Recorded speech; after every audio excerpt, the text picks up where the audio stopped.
그리고 할 게 너무 많아. 할 게 또 있어. 플랑크에서 플랑크와 레일리진스 그리고 빈식의 관계.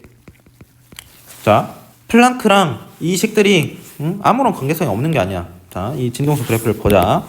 여기서 그러니까 레일리진스는 어떤 파장대에서 진동수가 작은 구간은 굉장히 잘 맞았지. B는 진동수가 높은 구간이 굉장히 잘 맞았단 말이야. 그래서 아까 플랑크식 다시 써보자. 이거 외워야 돼. 외우면 깐지 나잖아. 외워야 하진 않아. 근데 뭐야, 화학 공부는 깐지 날려 하는 거야. 8파이 뉴 제곱 수만 지금 계속 쓰잖아. 그렇지? 그러면 모를 수가 없다고. h 뉴 2에 kbt h 뉴 빼기 1 이거 그냥 합쳐서 써버려도 돼. 여기 뉴 세제곱 그치 나오지. h 뭐 이런 식으로. 아무튼 지금은 우리가 유도 한 대로 얘가 평균 에너지잖아. 그치? 이 식에서 어떻게 되냐. 자, U가 0으로 갈 때, 즉 진동수가 작아질 때 어떤 결과를 예측해 볼 수 있어? 진동수가 0으로 가면 레일리진스의 식과 아주 잘 맞다. 자, 그러면 파장은 무한대로 간다는 소리지. 그치? 첫 번째, 여기에다가 이런 상황을 적용을 시켜보는 거야. 이렇게. 그러면 여기서 또 알아야 될 게 있어요. 자, 2의 x승을 우리가 급수 형태로 나타내면 1 플러스 매크롤림 급수인가? 아마 그럴 거야. 관계식을 나타내면 얘가 이렇게 표현이 된다고. 2 팩토리얼 x제곱 3 팩토리얼 x세제곱 하고 쭉 가. 오케이? 이거를 우리가 요 관계를 이용해서 그냥 이렇다는 거야. 뭐 어려운 이야기 하는 게 아니라 이렇다는 거고, 여기서 x가 뭐보다 1보다 엄청 작은 값을 가질 경우에 이 식에서 x가 1보다 엄청 작아. 그러면 x의 제곱을 해버리면 예를 들어 0.1이야 x가. 그러면 0.0 그거보다 훨씬 작은 거예요. 0.0001이야. 제곱을 해버리면 얘는 그냥 아예 없는 게 돼버린다고. 거의 그렇게 근사를 할 수 있다는 거지. 그래서 뭐만 남는 거야? 여기 아래 부분은 다 거의 사라져버리고 얘가 이제 0이 돼버리는 거고, x가 0보다 엄청 작을 때. 그래서 뭐만 남는 거야? 2의 x는 뭐라고 근사를 할 수 있다? 1 플러스 x로 근사를 할 수 있다. 오케이? 즉 2x-2를 뭐라고 근사할 수 있다? x라고 할 수가 있다는 거지.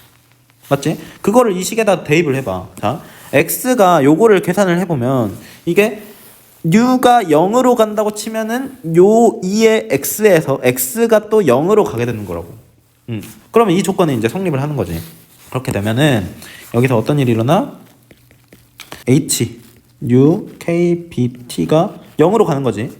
이게 이렇게 되면은 2의 h 뉴의 k b t 빼기 2를 뭘로 근사를 할 수 있다? h 뉴 분의 k b t로 근사를 할 수 있다는 거야.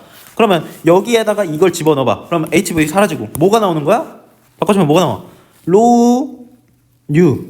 자, 리미트 뭐가 u가 0으로 가면은 얘가 값이 어떻게 나온다? 8파이 뉴의 제곱 c의 세제곱으로 나눈 다음에 뭐만 남는 거야? kbt만 남네. 뭐야? 레일리진스야. 레일리진스식. 와, 놀랍지 않아? 그래서 이런 관계가 생긴다는 거지. 레일리진스식을 보면은 얘는 지금 플랑크야. 플랑크 식을 봤을 때 이런 관계가 나오는데, 이 식의 아까 문제점이 뭐였어? 여기서 문제점이 어디, 여기는 대충 잘 맞아. 여기는 대충 잘 맞는데 어디? 여기 진동수가 작은 구간은 잘 맞는데 어디부터? 대충 우리가 진동수가 여기가 대충 가시광선 영역대란 말이야. 이렇게 그래서 대충 한 이 구간 여기가 가시광선 영역대고, 파장이 여기에 이제 그러면 자외선 있나? 진동수가 작으면 에너지가 크다. 에너지가 큰 게 자외선이잖아. 그치? 여기가 이제 자외선 구간이야. 여기가 비서블 구간이고 여기가 자외선 UV. 그치? 이 UV 구간부터 레일리진스식은 그냥 무한대로 발산을 해버려. 오케이? 그래서 레일리진스식 진동수가 작은 대로 수렴할 때 만족하는 이 레일리진스식은 문제점은 뭐냐면 UV 구간부터 무한대로 그냥 에너지 밀도가 발산을 해버린다는 거지. 오케이? UV 구간부터 로우가 무한대로 발산. 이게 이제 가장 크나큰 문제점이었다. 이게 말이 안 돼. 에너지 밀도라는 거 자체가 무한대로 간다는 게, 에너지가 무한인 게 어딨어 이 세상에. 무한이면은 뭐 말이 안 되는 거야. 오케이? 에너지가 무한이면 우리가 아무것도 안 해도 돼. 그렇지? 지금 흑체 복사에 대한 이야기를 하는데 흑체의 에너지가 무한이다? 그럼 우리 발전소 안 돌려도 된다고. 오케이?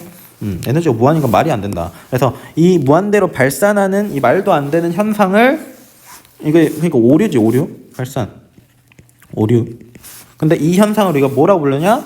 UV 자외선 카타스트로피라고 부른다. 한글로는 자외선 파탄 또는 파국 이런 식으로 이제 불러. 파탄 파국 하면 안 돼. 파탄 또는 자외선 파탄, 자외선 파국 이렇게 부른다는 거야. 이런 문제점이 생긴다는 거지. 어떤 경우에? 이런 경우에. 오케이? 그래서 플랑크식에서 이거를 제로로 보내버리면 우리가 구했던 랠리 진스 식이 나온다. 근데 그 랠리 진스 식은 이런 문제점이 있다. 이 정도 알면 되고, 반대로 또 두 번째, 얘를 무한대로 보내. 그럼 파장은 뭐가 되겠어? 파장은 0으로 가겠지. 그치? 이런 경우에는 어떻게 돼? 얘는 근사를 생각해 볼 필요도 없어. 이 식에서 얘가 무한대로 간대. 그러면 여기서 무한대에서 2를 뺀 게 의미가 있을까? 없어. 그래서 2의 kbt 분의 hν 빼기 2를 뭘로 근사를 할 수 있어? 2의 hν kbt. 그냥 얘로 이제 근사를 할 수 있는 거야. 그럼 이게 뭐야? 여기 또 해보자. 뉴 고급스럽게 써보자. 이렇게 플랑크 요 식을 쓰면 뭐가 된다? 8파이 u 제곱 c 세제곱 hν 나누기 2의 hν kbt. 이게 된다는 거지. 그치? 이거 뭐야? 빈의 법칙. 그치? 그래서 요때는 이제 빈이 구했던 그 식이 나오더라. 그래서 관계가 이렇다고. 여기서 어째 흑체 복사 곡선이 이렇게 되는데, 자 그러면 여기서는 우리가 좀 볼 수 있었던 게 이런 자외선 파탄 현상이었고, 그럼 여기서 자 로우가 0으로 간다는 거지. 뭐가? 진동수가 무한할 때. 요거를 한번 짚고 넘어가 보자. 여기서는 자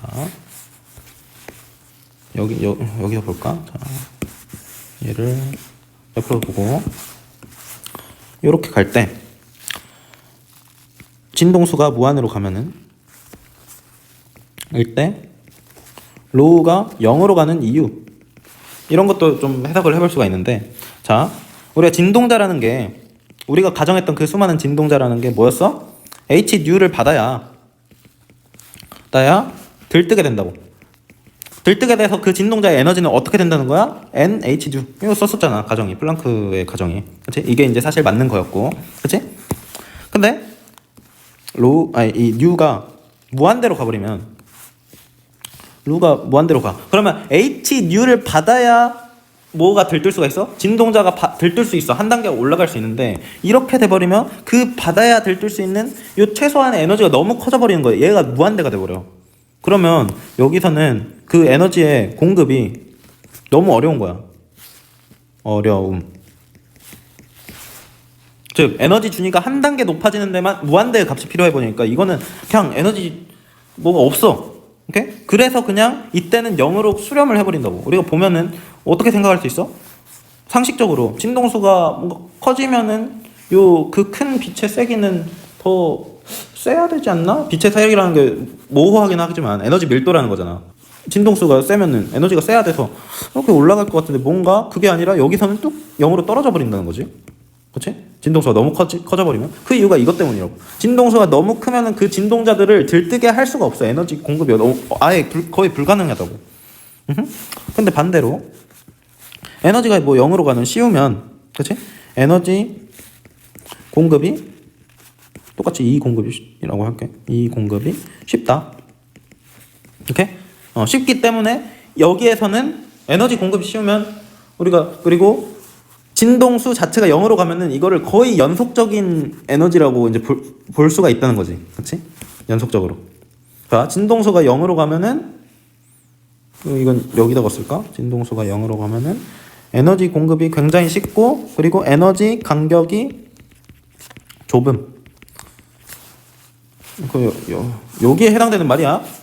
얘가 0으로 가면 에너지 간격이 좁아지기 때문에 고전적 이론 경향성을 띈다. 그러니까 실제로는 양자화가 돼 있지만 그 양자화된 간격이 좁아지게 되면은 hν가 좁아지게 되면은 여기서는 이제 고전적 이론의 경향성을 띠고 레일리진스가 아까 뭐였어? 레일리진스 식은 연속적이라고 가정하고 이제 유도에서 나오는 식이잖아, 그렇지? 그렇기 때문에 낮은 곳에서는 레일리진스를 만족한다는 거지, 그렇지? 그냥 여기다가 쓰자. 그래서 요런 거 화학은 항상 수식적인 것도 그렇지만 의미적으로 해석하는 게 굉장히 중요해. 그래서 요거 잘 좀 이해를 할 수 있도록 해보면 되겠고, 아유 여기서 또 끝나면 참 좋을 텐데 끝나지가 않아. 하나가 더 있어. 좀 정리를 해야 되나? 자, 볼츠만 요것만 거의 1시간을 한 것 같아. 볼츠만 했고, 그치? 이거는 에너지 평균 에너지를 우리가 밀도로 바꾸는 과정이고, 그치? 그거에서 레일리진스 관점, 플랑크의 관점 했었고, 빈의 법칙도 나왔었고, 그리고 람다로 변환하는 거, 식을 람다로 변환하는 거 배웠었고, 플랑크 식을 어떻게 하면은 레일리진스와 빈의 식으로 이제 바꿀 수 있나? 이런 것도 봤었다. 자, 여기까지 됐고, 이제 그 다음은 어떤 걸 살펴볼 거냐면, 우리가 위에서 이제 봤던 이 그래프들 있잖아. 그치? 이 그래프들은 식에서도 우리가 보면 알 수 있겠지만, 이 식 자체가 우리가 로우, U라고 구했던 이 식 자체가 뭐와 뭐에 대한 함수야? 지금 여기서는 우리가 U에 대해서만 나타내긴 했어. U에 대한 함수꼴로 나타내긴 했는데, 한 가지 변수가 더 들어있지, 그치? U고, 나머지는 다 상수야. 얘 상수, 그치? U 있고, 다 상수인데, 어떤 변수가 하나가 더 있어? 온도에 대한, 그치? 온도에 대한 변수는 우리가 무시를 하고 이제 생각을 했었단 말이야. 위에서는. 얘네들은 이제 온도가 하나로 딱 결정돼 있을 때 그래프가 이렇게 나온다. 이런 식으로 우리가 생각을 했었는데, 아래서는 이제 온도에 대한 관계를 한번 볼 거야.